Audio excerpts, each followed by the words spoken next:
E aí, pessoal, eu sou o Marcelo e essa é a primeira aula do nosso módulo de Tecnologia das Construções, efetivamente, né? A primeira aula de conteúdo. Como mostrado antes, essa primeira aula é sobre classificação das construções. Basicamente, a gente tem duas classificações possíveis. Ou a gente classifica as construções com base na estrutura e no material que é mais utilizado nelas, ou a gente classifica pela função. Então, depois de construído, para que aquela construção vai servir? Qual é a função dela, o que ela vai atender? A gente vai ver essas duas classificações aqui na aula de hoje.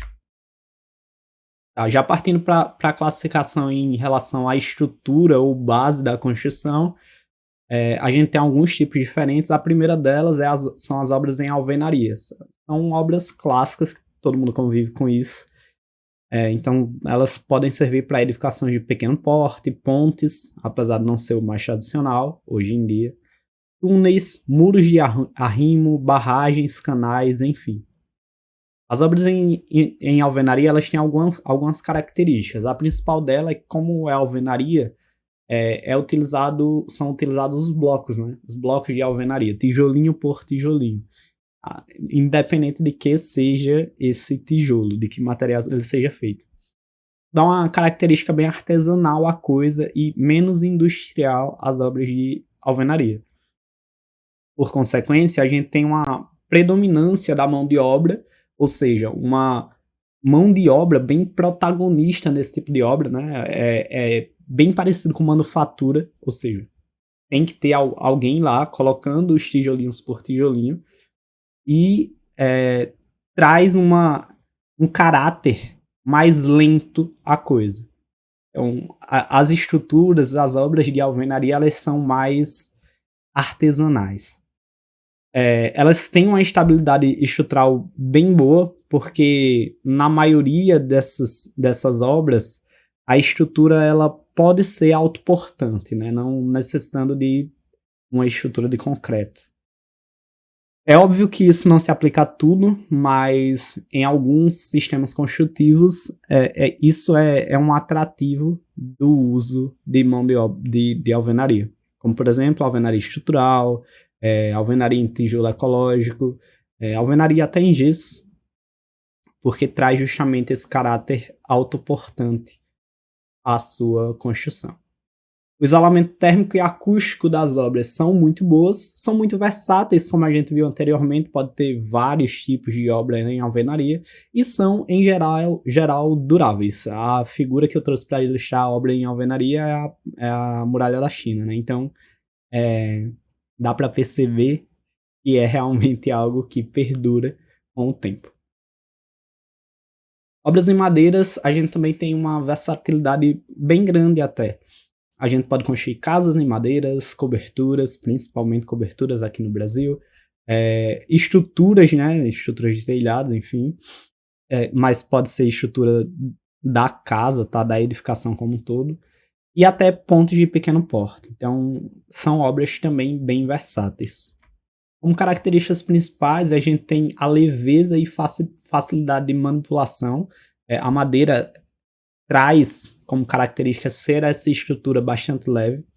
A gente traz um quê de sustentabilidade, e aí pode parecer um paradigma, né? Algo que não tem a ver uma coisa com a outra, porque você pode atribuir madeira a desmatamento, né? Mas, pelo contrário, as madeiras utilizadas em obras, elas, na verdade, são plantadas para esse fim, né? Então, não... As utilizadas em obra da maneira correta, elas são plantadas para esse fim. Então, não há desmatamento de floresta para isso. E, em comparação com outros tipos de estrutura, como o aço, como o concreto, o processo de fabricação e extração da madeira, ele é muito mais sustentável do que dos seus pares, né? Então, por isso ele ganha no quesito de sustentabilidade. Tem um isolamento térmico bastante bom, não, tanto né, que em países frios, por exemplo, os Estados Unidos, eles usam muito obras em madeira, né, o wood frame, por causa também do isolamento térmico. Tem bastante flexibilidade e resiliência e estética e conforto, né? O conforto já dialoga bastante com o isolamento térmico, mas esteticamente também são obras bem bonitas, obras em madeira. Obras em concreto é o tradicionalzão, é a nossa pedra artificial, o concreto, então é onde a gente talvez mais vê, onde a gente mais comumente aplica obras. E aí é utilizado na estrutura, mas também pode ser utilizado para vedação, enfim.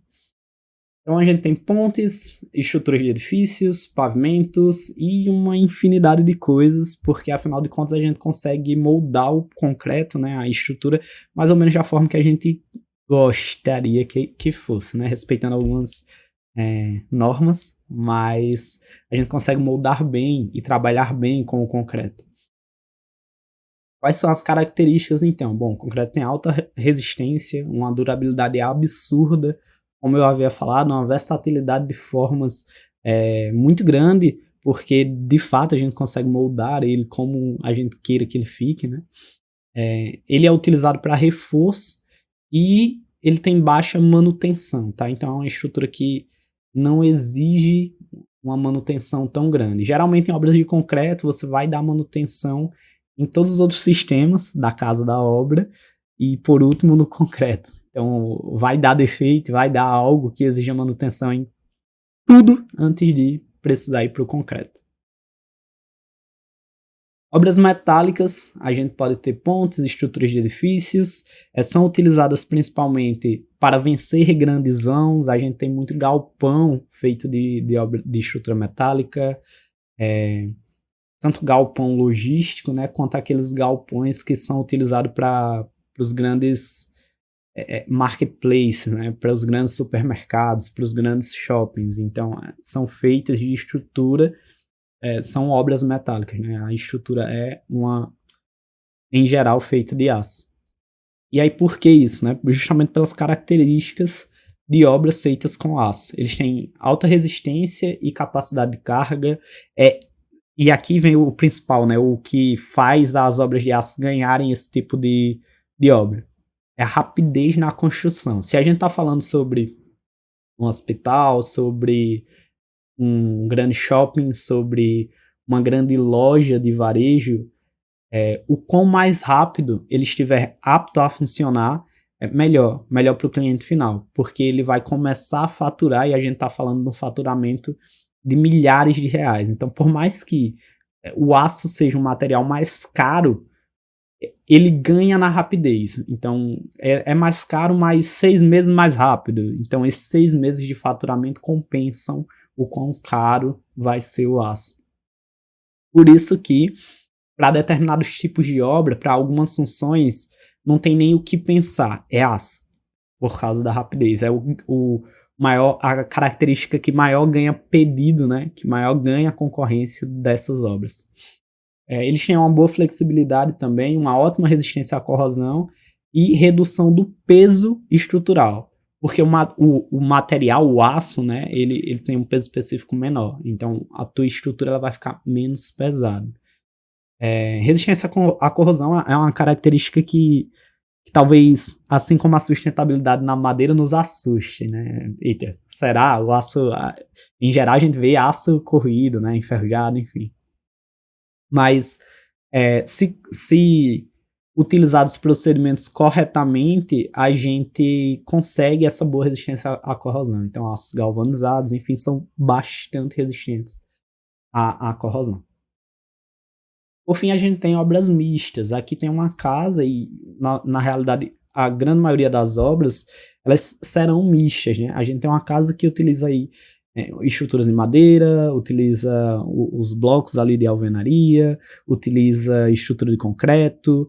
Então, é fácil ver uma obra mista acontecendo. Justamente porque a gente pode utilizar as boas características de cada sistema construtivo para uma parte específica da obra. Então, se eu tenho uma casa com um grande vão, eu vou logo pensar em aço para aquele grande vão. Mas talvez eu não precise utilizar aço na minha obra inteira. Talvez um outro sistema construtivo se adeque melhor àquela outra parte. Então, misturar esses sistemas construtivos, essas estruturas diferentes, é função da gente como engenheiro até para otimizar a obra, né? Então a gente vai pegando as boas características de cada um dos sistemas e utilizando de maneira correta para fazer com que eles sinergizem e nos deem uma obra mais otimizada, melhor. Tá, a gente tem também as obras em terra, né? E eles são um pouquinho diferentes dos outros tipos de obra, porque são obras que é quase puramente, tá? Entre aspas, gigantes, mas onde o grande protagonista é a terra. A gente tem grandes taludes aqui, a gente tem aqui grandes taludes, um talude aqui também que está sendo utilizado como barragem, né? A gente tem túneis, então esse tipo de obra aí também, ele existe, tem suas características especiais, mas principalmente tem como protagonista, né, como grande agente até de preocupação, como grande agente de preocupação, a terra que está em volta dela, o que está compondo a obra.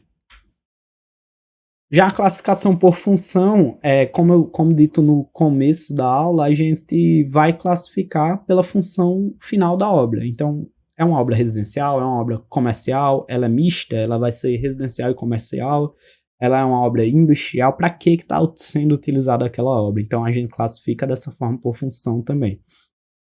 Aí temos silos ou armazéns, ginásios ou auditórios, cinemas e teatros, templos e igrejas, hospitais, enfim, uma infinidade de classificação de função. O que é importante a gente classificar as funções da obra também?